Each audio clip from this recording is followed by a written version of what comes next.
أعوذ بالله من الشيطان الرجيم بسم الله الرحمن الرحيم. Renungi hadis Nabi SAW. Hadis ini hadis sahih diriwayatkan oleh Bukhari Muslim. Kata Nabi SAW, kullu amal ibn Adam lahu. Semua amal ibadahnya anak Adam miliknya dia. Bisa juga bermakna sudah Allah tentukan kadar pahalanya. Karena Nabi SAW mengatakan setelahnya, al-hasanatu bi asyri amthaliha ila 700 di'fin. Setiap pahala amal soleh itu bisa bernilai 10 pahala, ya, sampai atau setiap pahala dilipat gandakan 10 kali lipat, bahkan sampai 700 kali lipat, tergantung kadar keikhlasan dia. Yaqulullahu azza wa jal, Allah yang maha mulia dan maha tinggi berfirman, illa siyama fa innahu li wa ana ajzi bihi, kecuali puasa karena dia milikku, kata Allah, dan aku akan membalas secara langsung. Bermakna puasa akan melebihi pahala ibadah-ibadah yang lain. Kalau ibadah yang lain maksimalnya bisa sampai 700 kali lipat, maka di sini bisa lebih daripada itu. Tergantung kadar keikhlasan Anda. Nah, di sini bagaimana Anda memaksimalkan nanti puasa itu, ya. Kemudian Allah mengatakan, wa ana ajzibi, saya akan balas langsung. Taraka syahwatahu wa ta'amahu wa syarabu min ajli. Karena meninggalkan makanannya, minumannya, syahwatnya karena aku. Lis-shaimi farhatan. Oleh karena itu orang yang puasa akan mendapatkan dua kegembiraan. Farhatun 'inda fitrih. Gembira pada saat dia buka puasa. Siapa yang sedang puasa dalam kondisi dahaga, lapar, kemudian mendapatkan minuman yang sejuk, yang manis, yang enak, makanan yang bisa mengenyangkan perutnya, tidak senang. Semuanya orang senang. Ya. Dia seperti mendapatkan semangat baru. Ya. Orang yang lapar, orang yang haus, kemudian mendapatkan makanan dan minuman. Dan juga kegembiraan ini, kalau makna secara spiritual adalah, dia gembira karena berhasil lolos, ya, menyempurnakan puasa pada hari itu. Pada saat dia buka puasa. Kemudian wa farhatun 'inda liqa'i rabbi. Dan kegembiraan kedua pada saat dia bertemu dengan Tuhannya. Ya. Jadi insya Allah nanti di akhirat masuk ke surga. Wala khalufu famus sa'imi atyabu indallah min rihil misk. Dan ketahuilah bahwa mulutnya orang yang berpuasa, karena kita tidak makan, tidak minum beberapa jam, maka akan mengeluarkan bau yang kurang sedap. Ya. Biasanya seperti itu. Tapi di sisi Allah SWT, mulut orang yang sedang berpuasa lebih wangi dari bau kasturi. Lebih wangi dari bau kasturi.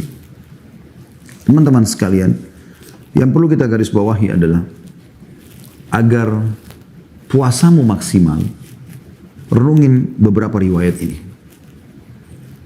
Jadi kita bicara masalah poin maksimalnya, ya.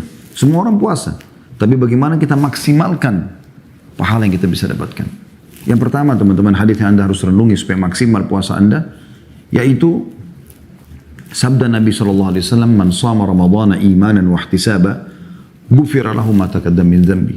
Siapa yang berpuasa Ramadan karena dua hal. Keimanan, yakin perintah Allah. Bukan karena lingkungannya, bukan karena atasannya, bukan karena pasangannya, bukan karena keluarganya, bukan karena sukunya. Karena Allah. Artinya orang semua ada nggak ada. Ada manusia nggak ada manusia, ada sendiri pun ada tetap puasa. Orang semua tidak puasa, ada tetap puasa. Karena Allah SWT. Dan ini penting, mengharapkan pahalanya. Ini teman-teman perlu disentuh. Mengharapkan pahala seperti apa sih? Nah, kalau ada orang ibadah tidak mengharapkan pahala, maka dia tidak peduli dengan kualitas ibadahnya. Dia tidak akan peduli. Dia seperti stor kewajiban saja. Anda ambil contoh misalnya, atau saya berikan contoh kepada Anda semuanya. Kalau ada orang sholat, dia bukan mengejar pahala sholat. Maka kita akan temukan orang ini seperti stor kewajiban. Dia datang ke masjid, masuk ke dalam masjid, dia sholat, khusyuk nggak penting buat dia. Yang penting saya sudah store kewajiban. Nah, ini yang saya maksudkan, teman-teman sekalian. Bukan itu yang ditekankan ihtisab. Kita mengejar apa yang Allah janjikan. Karena kalau kita mengejar target, misalnya kita ingin lulus pada saat ujian, mendapatkan nilai maksimal, kita tidak akan mungkin sia-siakan pertanyaan yang sudah diajukan oleh dosen di lembaran ujian. Kita akan coba maksimal menjawab semua apa yang kita ketahui agar kita mendapatkan nilai full, gitu kan? Kalau kita tahu nanti di akhir bulan kita akan terima gaji, maka kita maksimal, dan kita tahu itu menjadi target kita. Kita mengharapkan balasan itu. Maka kita akan bekerja maksimal. Kita tidak akan lalai. Nah, ini penting, teman-teman. Jadi mengharapkan nilai ibadah atau mengharapkan nilai balasan yang Allah janjikan itu bagian daripada syariat. Ya. Jadi kalau Anda tanya, boleh nggak saya sholat malam supaya doa saya diijabah? Boleh, karena memang begitu hadisnya kan. Kalau tertinggal sepertiga malam, Allah turun ke langit bumi, lalu Allah bertanya, apakah ada yang memohon kepadaku, aku akan berikan. Apakah ada yang minta tolong, aku tolong. Adakah yang beristighfar, aku maafkan. Jadi memang ada yang disampaikan melalui syariat Allah subhanahu wa ta'ala. Boleh nggak saya bakti dengan orang tua saya supaya saya juga diberikan anak yang berbakti? Memang begitu hadisnya. Kata Nabi SAW, baktilah pada kedua orang tua kalian, maka Allah akan berikan kalian anak-anak yang berbakti pada kalian. Jadi ada ihtisab, ada mengejar apa yang Allah janjikan di situ. Boleh nggak saya ibadah secara umum semuanya untuk saya masuk surga? Boleh saja. Karena memang Allah menghubungkan antara iman dan amal soleh masuk ke dalam surga. Itu kan? Jadi beda sekali antara orang yang mengejar apa yang menjadi janji Allah di ibadah yang sedang dikerjakan dengan orang yang hanya setor kewajiban. Ingat, Allah nggak pernah butuh dengan sholat kita, dengan puasa kita, dengan sedekah kita, baca Quran, apa saja zikir dan lain-lain. Allah tidak butuh dengan itu semua.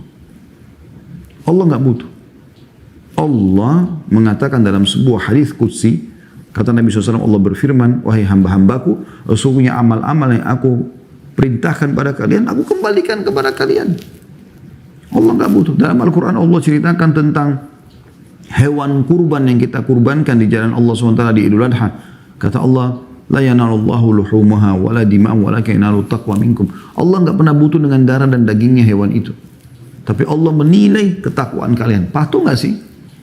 Kerjakan nggak kalau aku perintahkan? Tinggalkan nggak kalau aku larang? Nah itu ada ihtisabnya. Jadi teman-teman jangan hanya puasa, oh karena semua orang kan lagi puasa di Indonesia, saya nggak enak nanti kalau teman-teman saya kantor tahu saya nggak puasa, oh nanti kalau istri saya bilang apa, suami saya bilang apa, anak-anak bilang apa. Bukan karena itu. Karena iman kepada Allah, ada orang nggak ada orang saya tetap puasa, dan juga saya mengejar pahala maksimalnya. Ya, apa yang dijanjikan pada saat puasa ini, misalnya sampai tadi kalau ibadah-ibadah lain sampai 700 kali lipat, kalau puasa lebih daripada itu. Berapa nih yang maksimal kita coba, ya Allah berikan aku maksimal pahala itu. Ghufira lahu ma taqaddama min dzanbi, kata Nabi SAW. Maka dengan itu dua syarat ini, karena keimanan dan amal dengan mengejar pahalanya, maka akan dibersihkan dosa-dosanya yang lalu.